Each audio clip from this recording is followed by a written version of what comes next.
Hello guys, welcome back to Ice Play Super. Ty is back with another video. Yes, you read the title correctly. This is the review of Naruto Chapter 0 और Naruto Pilot Manga और Naruto One Shot Manga. और ये उस Naruto से काफी अलग है जिसे तुम अब तक पढ़ते या देखते आए हो. आगे वीडियो में बताता हूँ उसके बारे में. तो चलो इंट्रो चलाओ.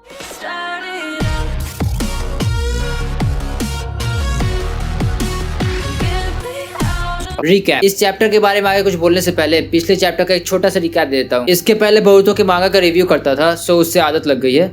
Anyways, let's move on to the overview. So ये चैप्टर वैसा बिल्कुल भी नहीं है जैसा तुमने एक्सपेक्ट किया होगा. फर्स्ट ऑफ ऑल ये चैप्टर अपने आप में ये कंप्लीट स्टोरी है. मतलब कि इसकी स्टोरी इसी चैप्टर में खत्म हो गई है. No need for further chapter, जैसा कि एक वन शॉट मांगा में होता है. वन शॉट मांगा और पायलट मांगा के बारे में एक्सप्लेनेशन वीडियो चाहिए तो कमेंट से बोल देना, हम समझा देंगे. ये चैप्टर निंजास पर ज्यादा फोकस नहीं करता है. इस चैप्टर का मेन टॉपिक अगर बोले तो वो होगा friendship. How a mischievous Naruto learns about friends and friendship. जैसे कि मैंने पहले ही बोला था कि ये चैप्टर अपने वाले नारुतो से काफी अलग है. सबसे पहले तो इसमें नारुतो कुरामा का जिंचुरिकी नहीं बल्कि वो खुद कुरामा का बेटा है. Naruto himself is a master fox here. और उसके बाद इस मांगा का सबसे बड़ा चेंज ये है कि ये मॉडर्न जापान में थीम्ड है. So no ninja village. Naruto even has a small bike which he rides on. दो चीजें अपने ओरिजिनल नारुतो से नहीं बदली है. वो है नारुतो का सेक्सी जुत्सु और तेउची अपना रामेन गाई. By the way they have guns. So रासेंगन वाला मीम अब उतना फनी नहीं है. चलो इतना ओवरव्यू काफी होना चाहिए. अब चलते हैं एक्सप्लेनेशन पर बाकी की स्टोरी के लिए. एक्सप्लेनेशन. अब हम आ गए हैं वीडियो के एक्सप्लेनेशन सेक्शन में जहां मैं मांगा को एक्सप्लेन करता हूँ. सो मांगा को साइड में ओपन कर लेना ताकि कुछ आउट ऑफ कॉन्टेक्स्ट ना जाए. ऑब्वियसली हम आपको मांगा पैस नहीं दिखा सकते बिकॉज ऑफ कॉपीराइट इश्यूज. और हाँ, मैं किसी बेबी सीटर की तरह एक डायलॉग पढ़कर नहीं सुनाऊंगा. तो वो सब देखना है तो कहीं और जाओ. मैं बस एक्सप्लेनेशन रिव्यू एक्सेट्रा दूंगा. Anyways let's begin. अब चैप्टर के शुरू में हमें माउंट ओइनारी का माउंटेन एरिया दिखाया जाता है जहाँ पर नारुतो ने एक ट्रैप सेट किया हुआ था और उसमें उसका एक क्लासमेट गिर गया एज इंटेंडेड. और उसने ऐसा इसलिए किया था क्योंकि उसने स्कूल में उसके अगेंस्ट कुछ कंप्लेन की थी. And that was he sheet in the chiefs bed. ये वाला नारुतो अपने वाले नारुतो से भी ज्यादा हरामी है. और उस बच्चे ने नारुतो से हेल्प मांगी बाहर निकालने के लिए बट नारुतो ने मना कर दिया. तो उस पर वो बच्चा बोलता है कि भोसड़ी के इसी वजह से तुमसे सब हेट करते हैं और तुम्हें एक मॉन्स्टर बुलाते हैं. चलो एटलीस्ट ये पार्ट तो अपने नारुतो से सेम है. और उसके बाद नारुतो उस लौंडे पर टॉयलेट कर देता है. And on the third page हमें इस चैप्टर का कवर पेज दिखाया जाता है जिसमें एक फ्लैशबैक है अबाउट कुरामा. इसमें बताया जाता है कि बहुत टाइम पहले एक 9 टेल्स डीमन फॉक्स था जिसकी टेल की एक स्विंग से माउंटेन्स हिल जाते थे और टाइडल वेव्स क्रिएट हो जाती थी. इससे बैटल करने के लिए 9 पावरफुल मैन असेंबल किए गए और उसे सील करते करते इनमें से 8 मर गए और सिर्फ एक ही बचा जो हागोरोमो और हिरोजन की नाजायज औलाद जैसा दिखता है. आई डोंट नो व्हाई. ये उसी माउंटेन पर किसी श्राइन में रहता है और फिलहाल ये नारुतो को समझा रहा है कि भोसड़ी की बकचोदी कम किया करो. इस एरा में ह्यूमंस और डीमंस को साथ में रहना चाहिए पीस में, लेकिन फिर भी तुम्हारे पास एक भी ह्यूमन फ्रेंड नहीं है.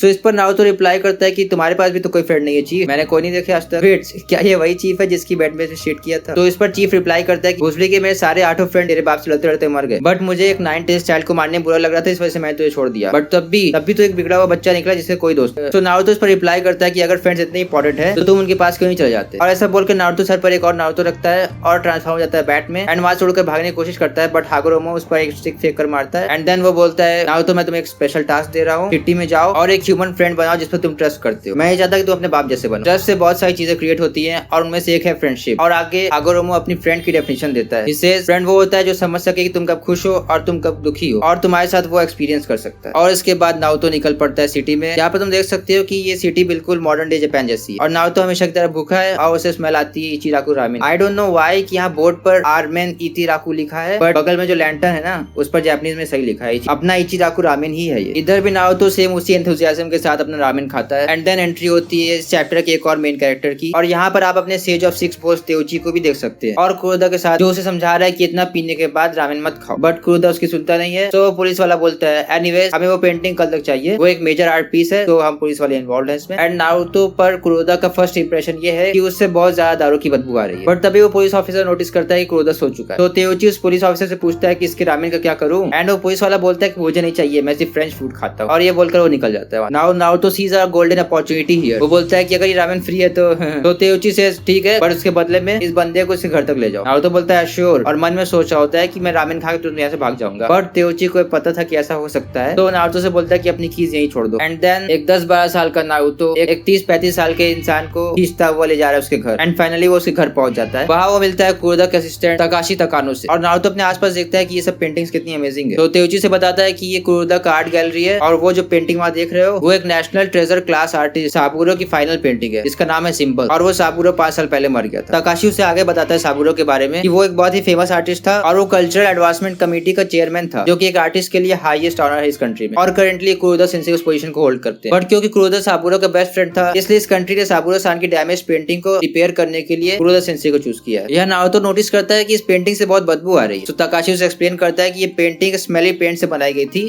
जिसे थिन करने के लिए अल्कोहल यूज किया गया था। बट तभी एक दूसरा पुलिस ऑफिसर आकर चिल्लाता है नारुतो पर कि वो पेंटिंग टच मत करना। बट नारुतो तो एक बच्चा है, उसे इस पेंटिंग की वर्थ समझ नहीं आती है। तो वो पुलिस वाला इसे चिल्लाकर बताता है कि ये पेंटिंग, और ऐसा बोलकर वो बाहर निकल जाता है। और इस सब शोर से कुरोदा वापस जग जाता है। देन तकाशी नारुतो को कुरोदा से इंट्रोड्यूस कराता है और नारुतो को इस नाइस बिहेवियर से एम्बैरेसमेंट हो रही है क्योंकि उसको इसकी आदत नहीं है। बट कुरोदा उससे हार्शली बोलता है कि ये मेरे पास बस इसलिए आया है क्योंकि इसे पेंटिंग चुरानी या कुछ और चुराना है। एंड नारुतो अपने मन में सोचता है कि मैं इस इंसान से दोस्ती नहीं कर सकता। बट आगे कुरोदा बोलता है कि स्टिल मैं तुम्हें थैंक करूंगा इसके लिए, और साथ में पीते हैं। एंड नारुतो बोलता है नहीं मैं नहीं पी सकता, मैं 21 का नहीं हूँ अभी। And in the next page Naruto बोलता है कि इस टाइम मैं डबल करूंगा। ये बच्चों को पिला रहे हैं ये। अपने एंटरटेनमेंट के लिए कुरोदा नारुतो से पूछता है कि तुम्हें कोई ट्रिक वगैरह आती है। एंड देन नारुतो फिर से अपने सर पर एक नारुतो रखता है और यूज करता है ट्रांसफॉर्मेशन जुत्सु। And guess what he transforms into? It was his usual sexy जुत्सु, जिससे कुरोदा और तकाशी बिल्कुल ही सरप्राइज हो जाते हैं। बट स्टिल यहाँ पर नोटिस कर सकते हो कि नारुतो के पास अभी भी एक टेल है। वो बोलता है कि मुझे अभी ट्रेनिंग की जरूरत है इस टेल को हटाने के लिए। And in the next panel we can see someone is attaching a silencer to a pistol, और उसके सामने वो दूसरा वाला पुलिस वाला उस गार्ड ड्यूटी पर बैठा हुआ है। But in the next page हम देख सकते हैं कि वो बंदा भी घर के अंदर आ चुका है। गार्ड ने उसे अंदर आने दिया या फिर उस गार्ड को भी उसने ठोक दिया। तो आगे नारुतो कुरादा को एक्सप्लेन कर रहा है कि वो क्या है, जिस पर कुरादा बोलता है कि हाँ ये बहुत ही स्टूपिड मिशन है, ये ट्रेनिंग बंद कर दो। कॉज एक लौता पर्सन जिस पर तुम ट्रस्ट कर सकते हो वो तुम खुद हो। और ऐसा बोलकर कुरादा सोने चला जाता है। उसके जाने के बाद तकाशी नारुतो को एक्सप्लेन करता है कि कुरादा ऐसे पहले नहीं थे, वो साबुरो सान के साथ एक अच्छे फ्रेंड थे और एक काइंड पर्सन भी थे। बट उस इंसिडेंट के बाद ये चेंज हो गए। और वो इंसिडेंट ये था जिस पर नारुतो पूछता है कि ऐसा क्या हुआ। तकाशी उनसे बताता है कि उन्हें उनके बेस्ट फ्रेंड ने एक नाइफ से घोप दिया था। साबुरो सान के बेस्ट फ्रेंड कुरादा ने उनकी पोजीशन ले ली थी, जो उन्हें बहुत ही बुरा लगा। उन्होंने सोचा कि अगर कुरोदा सेंसेई मर जाते हैं तो वो वापस चेयरमैन बन जाएंगे। और उस इंसिडेंट के बाद उन्होंने पेंटिंग बनाई और सुसाइड कर लिया। इससे कुरोदा सेंसेई बच तो गए बट वो एक बिल्कुल ही अलग पर्सन बन गए। आगे तकाशी नोटिस करता है कि ये सब बातें नारुतो को डिप्रेस कर रही हैं, सो वो टॉपिक चेंज करने की कोशिश करता है। वो उसे बताता है कि वो भी एक आर्टिस्ट बनने की ट्रेनिंग कर रहा है और वो नारुतो का फेमस डायलॉग बोलता है, I am just like you. इसके बाद वो बोलता है कि so good luck with your training. और नारुतो अपने मन में सोच रहा होता है कि ये एक अच्छा इंसान है। देन आगे तकाशी नारुतो से बोलता है कि क्यों ना हम हैंडशेक करें। एंड इससे भी नारुतो को एम्बैरेसमेंट हो रही है क्योंकि उसको इसकी भी आदत नहीं है। तो आगे तकाशी नारुतो की ट्रेनिंग को इस पेंटिंग के साथ कंबाइन करने की कोशिश करता है। वो आगे नारुतो को बताता है, मैं ऐसा बिलीव करता हूँ कि ये पेंटिंग साबुरो सान की फाइनल फीलिंग्स को रिप्रेजेंट कर रही है जो कि कुरोदा सेंसेई के लिए है। इन दोनों ट्रीज की ब्रांचेस एक दूसरे से रैप्ड हैं, जैसे लाइक वो हैंड्स और उनके ऊपर एक नया ट्रस्ट बॉर्न हुआ है या ऐसा ही कुछ होगा। मुझे ऐसा लगता है कि साबुरो सान चाहते थे कि वो दोनों एक दूसरे से वापस ट्रस्ट कर सके, लेकिन उन्होंने सुसाइड कर लिया। तो अब वो चांस नहीं रहा। लेकिन तुम्हारे पास काफी सारे चांसेस। अगर तुम मुझे ट्रस्ट करते हो तो मैं भी तुम्हें ट्रस्ट करूंगा। ये हैंडशेक भी सिंबल ऑफ ट्रस्ट है। तो तुम्हें क्या लगता है, क्या मैं तुम्हारा फर्स्ट फ्रेंड बनूं? एंड नारुतो बोलता है, बट इट्स एम्बैरेसिंग, मैंने कभी किसी से हाथ नहीं मिलाया है। तकाशी उसे बताता है कि हाँ मैं समझ सकता हूँ, चलो बहुत लेट हो गई है तो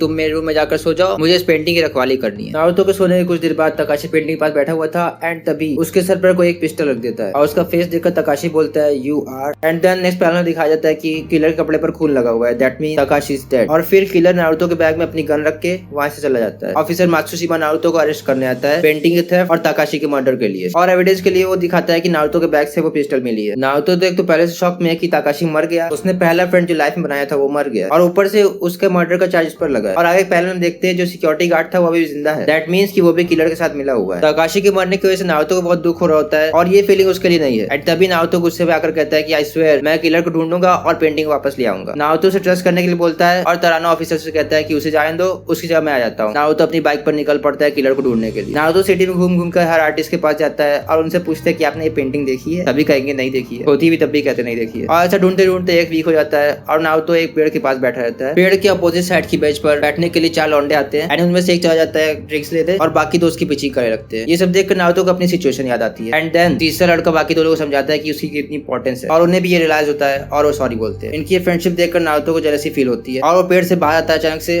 और उस चौथे लौंडे से बोलता है कि I am jealous of you और वहां से भाग जाता है। नेक्स्ट फर्दर इन्फॉर्मेशन लेने के लिए नारुतो सिक्योरिटी ऑफिसर के घर जाता है और उससे इस क्राइम की नाइट के बारे में पूछता है। बट तभी उसे उदों की स्मेल आती है और वो बोलता है भाई खाया दो मुझे भी थोड़ा। खाना खत्म करने के बाद नारुतो उससे पूछताछ करता है कि क्या तुमने उस रात किसी सस्पिशियस इंसान को देखा था? एंड ऑब्वियसली वो ऑफिसर बोलता है नहीं मैं किसी को नहीं देखा। तो नारुतो बोलता है क्या तुम सच में देख रहे थे अच्छे से या तुम ही किलर हो? तो गार्ड बोलता है मैं बस बाथरूम यूज करने गया था अंदर और मैंने पेंटिंग को टच नहीं की। देन नारुतो बोलता है कि फिर तुमसे पेंटिंग की स्मेल क्यों आ रही है? ये बात सुनते ही वो गार्ड एक नाइफ उठाता है और नारुतो की तरफ मर्डरस इंटेंट से देखता है। And in the next scene हम जाते हैं ऑफिसर मात्सुशिमा के घर पर, जहाँ पर वो गार्ड मात्सुशिमा को रिपोर्ट करता है कि उजुमाकी नारुतो पेंटिंग के पीछे आया था तो मैंने उसे मार दिया और उसके फेस पे बैंडेज भी लगा हुआ है, दैट मींस कि उसने नारुतो से फाइट की होगी। हम देख सकते हैं कि मात्सुशिमा ने अपने घर पर वो पेंटिंग लगा रखी है। उसके बाद अगले पैनल में दिखाया जाता है कि उस सिक्योरिटी गार्ड के पीछे एक टेल है, दैट मींस कि वो सिक्योरिटी गार्ड नहीं था, नारुतो ने ट्रांसफॉर्मेशन जुत्सु यूज किया था। और इसे नारुतो सब समझ जाता है कि क्या चल रहा है। तो नारुतो अपना ट्रांसफॉर्मेशन जुत्सु अंडर रन करता है। ये देखकर मात्सुशिमा नारुतो की तरफ एक गन पॉइंट करता है एंड देन तभी नारुतो यूज करता है अपना डीमन फॉक्स नो जुत्सु। ये कौन सा जुत्सु है भाई? ओ भाई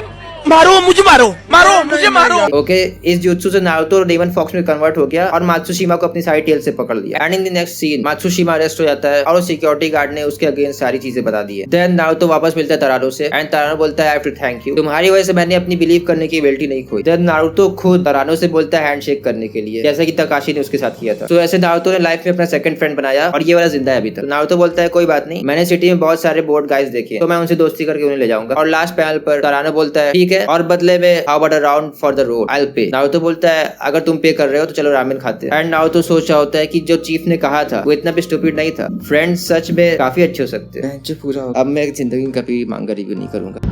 मैं माता जो इसमें आया। अब हम स्पेकुलेट करने की कोशिश करते हैं कि नेक्स्ट चैप्टर में क्या होगा, बट वेट, वो तो कई साल पहले ही रिलीज हो गया था ना। बोरुतो रिव्यूज करते करते इसकी आदत लग गई है। यूजुअली मैं इस सेक्शन में ये स्पेकुलेट करता हूँ कि नेक्स्ट चैप्टर में और आगे के चैप्टर्स में क्या होने वाला है, और इनमें से काफी सारे स्पेकुलेशंस करेक्ट भी निकलते हैं। मेरी बोरुतो चैप्टर रिव्यू वीडियो देखकर चेक भी कर सकते हो। और ऐसे स्पेकुलेट करते करते आगे का चैप्टर भी प्रेडिक्ट हो जाता है रिव्यू वीडियो में ही। एक्टिंग तो मेरी घटिया थी बट प्रमोशन हो गया, I am happy. But seriously if you are caught up with Boruto manga then do check out our Boruto review video, you won't regret it. Next review video तो अब 20 अगस्त के आसपास ही आएगा। तब तक नॉन मांगा रिव्यू वीडियोस भी बनाता रहूंगा, जिन्हें हमारी नारुतो एक्स बोरुतो प्लेलिस्ट में देख सकते हो। उस तरह की और भी वीडियोस उस प्लेलिस्ट में पड़े होंगे, ट्राई करना, अच्छे होते हैं। सो इसके साथ ये वीडियो यहीं खत्म हुई। वीडियो कैसी लगी कमेंट से बताना। अगर कोई सजेशन हो तो वो भी दे सकते हो। वीडियो अच्छी लगी हो तो लाइक एंड शेयर। चैनल पर न्यू आए हो या अब तक सब्सक्राइब नहीं किया है तो क्या कर रहे हो भाई, जल्दी सब्सक्राइब करो for the amazing upcoming content we are going to provide. मिलते हैं नेक्स्ट वीडियो में, तब तक के लिए प्ले ऑन।